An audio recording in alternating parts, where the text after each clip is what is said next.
RCR, la red que comunica y une al Perú.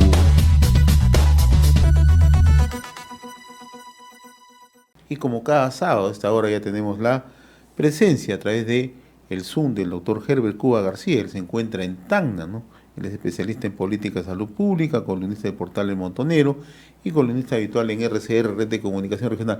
Doctor Herbert Cuba, qué gusto saludarlo. Gracias por atender la comunicación con RCR, muy amable. Muy buenos días y un saludo a través suyo a todo el país. Usted se encuentra en el sur del país, ahí en Tacna, donde comienza la patria. Ayer ha sido condecorado usted, ha recibido un merecido reconocimiento. Coméntenos, por favor. Sí, y ya es una preocupación, parece ser por la edad, ya comienzan los amigos a darle una condecoración. Pero felizmente que me la hacen en vida, Yeah. porque ya luego, ¿qué importancia tendría?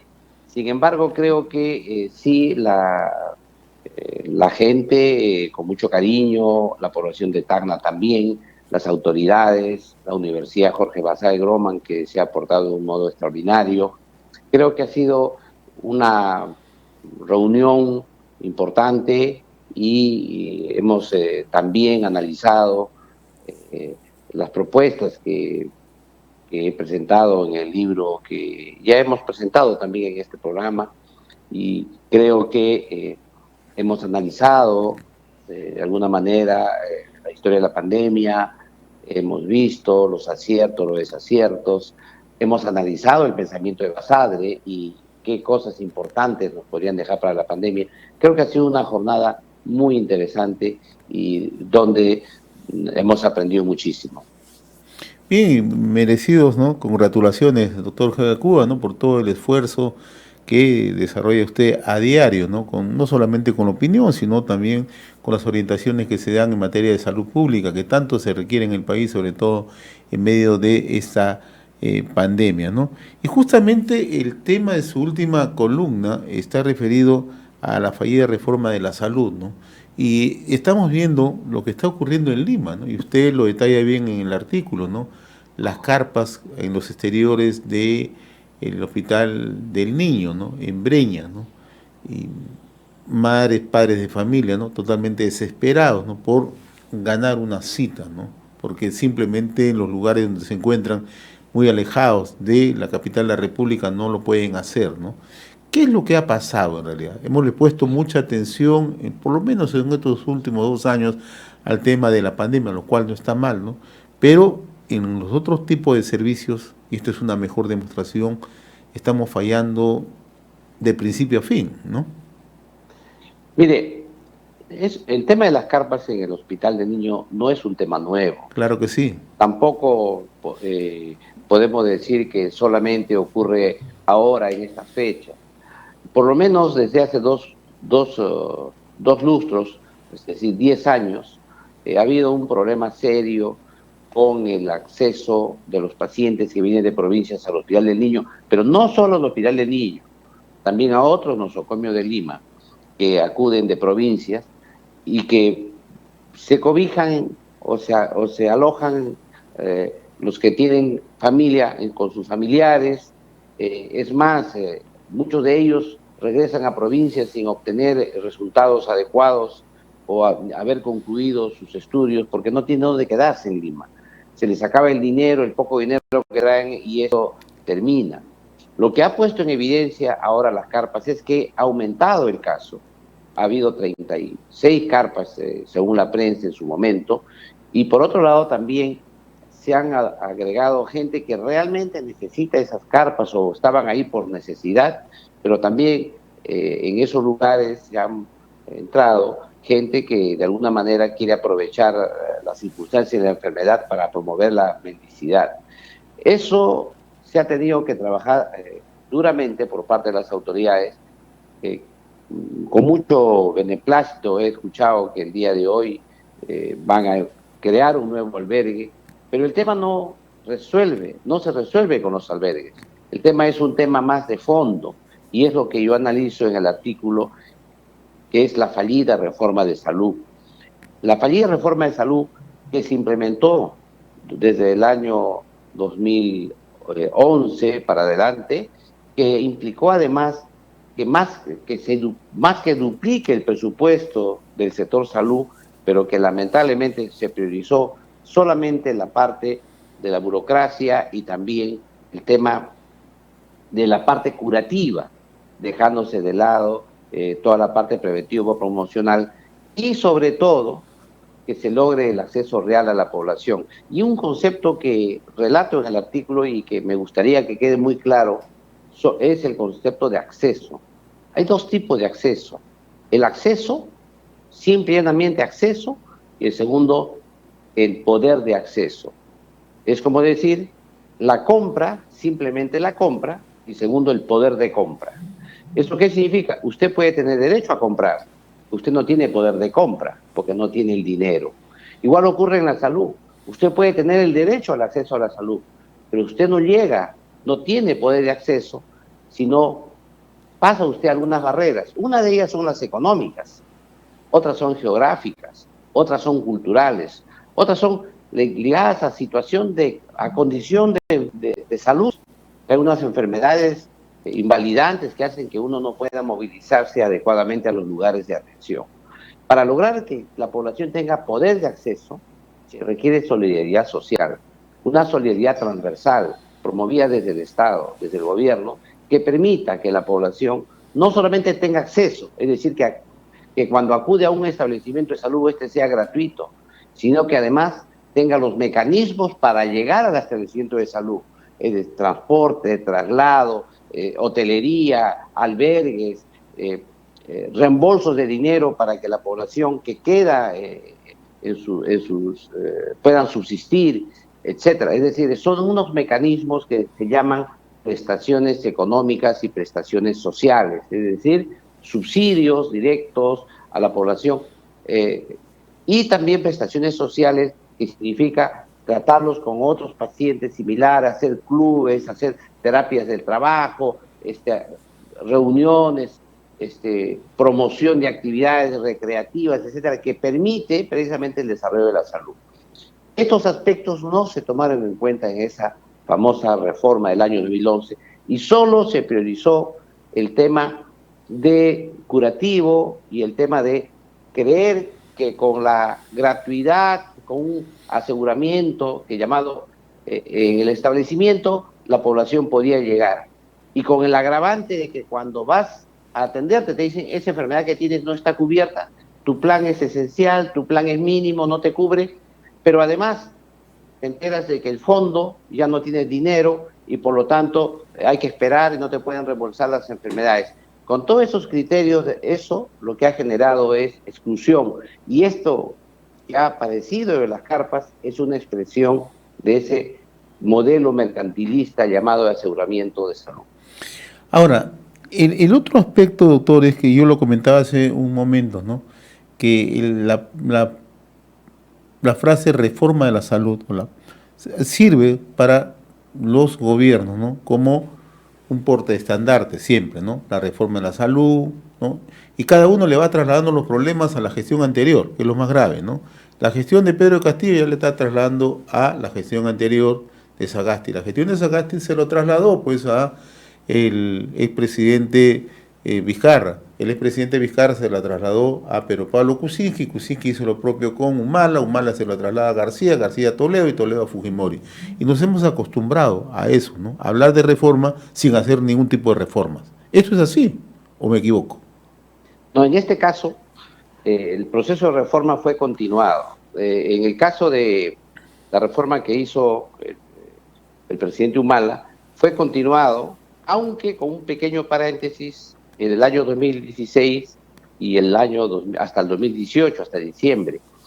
¿Por qué ese pequeño paréntesis? Porque ese momento es un proceso de reorientación de esa reforma bajo otros principios, que lamentablemente no cuajó, porque cuando ingresó el siguiente ministro del expresidente Vizcarra, volvió a retomar ese proceso de reforma llamado mercantilista de aseguramiento. ¿Y por qué digo mercantilista? Cuando existe una economía de mercado, usted quiere comprar algo, hace una licitación y los competidores pueden libremente competir, hay varios postores y se adjudica al que ofrece las mejores condiciones. Pero en el caso de la salud eso es casi imposible, porque los proveedores son poquísimos, los médicos de cada especialidad son escasos, las instituciones que brindan estos servicios son muy escasos y por lo tanto cuando usted quiere hacer una licitación es prácticamente un señalamiento a dedo, es decir, le compra a usted, le compra al otro y por último termina esto en un traspase de fondos públicos al sector privado sin ningún impacto y con el agravante, ¿no?, de que estos precios, estos pueden ser explosivos en situaciones de emergencia como la que hemos vivido. Por eso es que el modelo en sí está tan mal diseñado que no se ajusta a la realidad nacional. Por otro lado, para que tú puedas hacer una compra de un bien, tú necesitas tener pues, un requerimiento. Y en el Perú no existe un tarifario nacional de medicamentos, no existen mecanismos que permitan interoperar a dos instituciones. Hay una diversidad de mecanismos digitales que hace que no dialoguen entre ellos. Los sistemas contables son distintos. Por otro lado, también inclusive los sistemas contables. En el Perú tenemos más de 200 millones de actos médicos al año. No tendríamos los suficientes números de auditores para que puedan auditar cada acto médico que se realiza.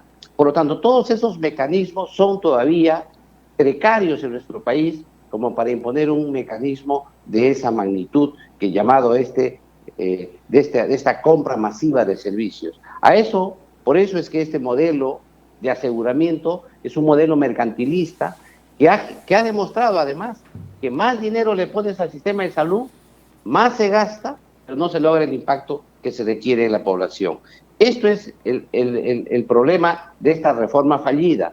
Por lo tanto, está pendiente una nueva reforma, o la reforma de la reforma, o un proceso de cambio y transformación en salud que cambie este modelo y avance a un modelo que realmente le otorgue poder de acceso al ciudadano, es decir, que el ciudadano reciba no solamente la gratuidad de la atención en el punto de entrega, en el hospital, ¿no?, sino también reciba prestaciones económicas y sociales.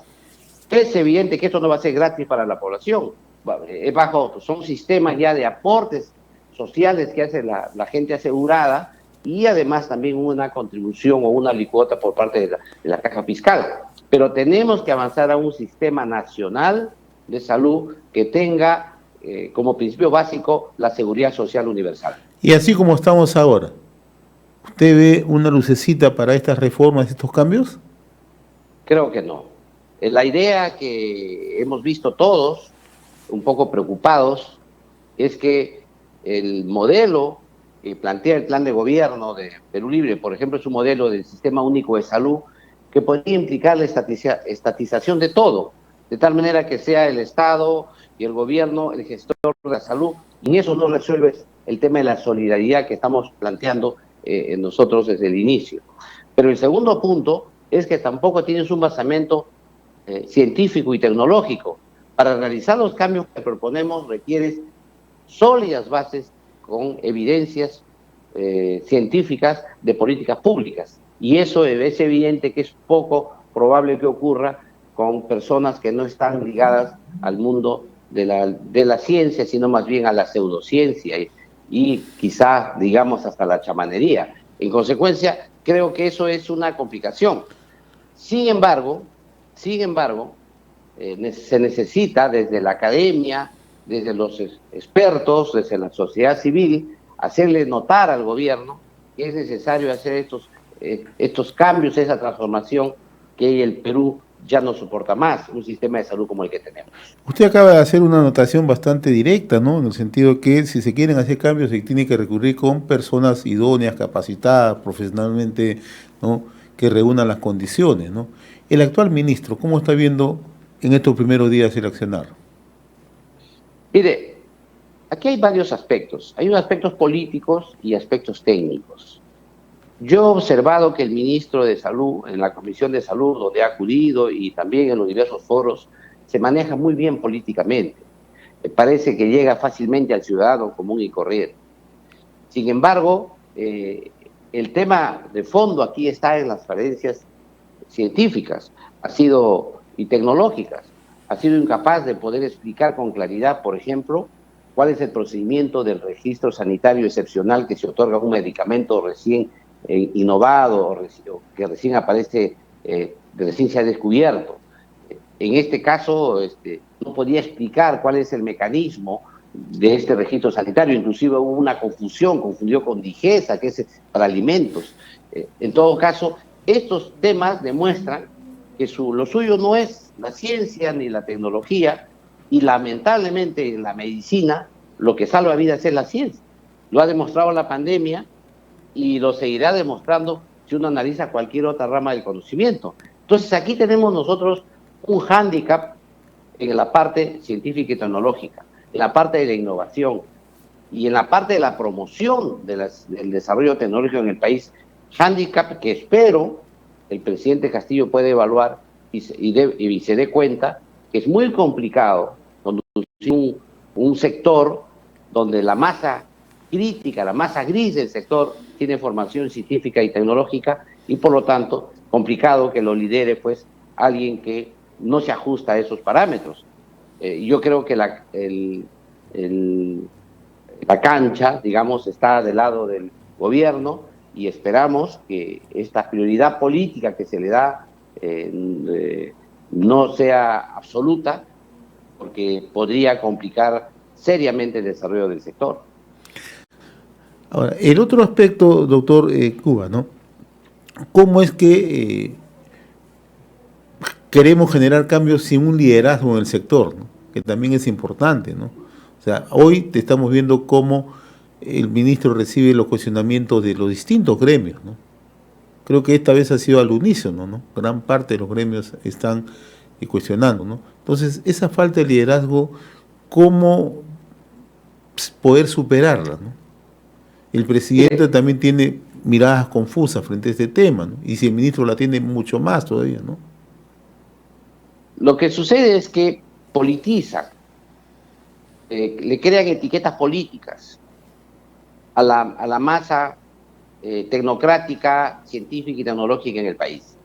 Y dicen son profesionales ligados a la derecha, son profesionales pitucos, que no conocen la realidad nacional, son profesionales aristocráticos, son corruptos, son reciclados, participan en puertas giratorias, y por lo tanto eso no sirve. Vamos a prescindir por el momento de la tecnocracia, de la ciencia y la tecnología, y vamos a dar paso a alguien que venga de la chacra. Y la expresión es clarísima. Si viene de la chacra, pues no va a aportar ciencia y tecnología en salud, que es lo que se quiere. Sería más bien al revés, debería venir pues de una aula académica, debería venir de un hospital o de un establecimiento de salud que se guía por la ciencia y tecnología, pero no de la chacra. Creo que hasta es despectivo para el propio ministro que el presidente lo señale de esa manera. A cualquier médico que le diga tú eres un médico de la chacra, o sería casi como un insulto, porque en todo caso no va de ministro de Agricultura, sino va de ministro de Salud. Por eso es que creo que cuando se politiza la idea, se genera una controversia que al final transforma al médico en los de arriba, y ellos se ponen en el lugar de abajo del pueblo, y resulta una contradicción increíble que tengamos ahora que decir que los médicos, ¿no?, del pueblo tengan que luchar contra la ciencia y la tecnología. Entonces, esas contradicciones no van a abonar a un buen gobierno. Al contrario, yo creo que lo que debería hacer el ministro de Salud y lo que debería hacer el gobierno es convocar a la academia, convocar a los profesionales médicos más renombrados, convocar a los investigadores, rodearse de ellos, pedirles disculpas en todo caso, conversar con ellos y formar equipos. Si es que tanto lo quieren desde el punto de vista político en ese cargo, formar equipos de trabajo para que las decisiones que se tomen en el sector salud tengan evidencias científicas. Al contrario, si ocurre al contrario, el fracaso está asegurado. Bien, doctor Heber García, como siempre muy reconocido por esta conversación sabatina a través de RCR, Red de Comunicación Regional, una bonita estancia ahí en Tacna, ¿no? Un lugar apacible, tranquilo, gente muy noble, muy hospitalaria, así que qué mejor que estar ahí en donde comienza la patria, en Tacna. Muy agradecido como siempre. RCR, la red que comunica y une al Perú.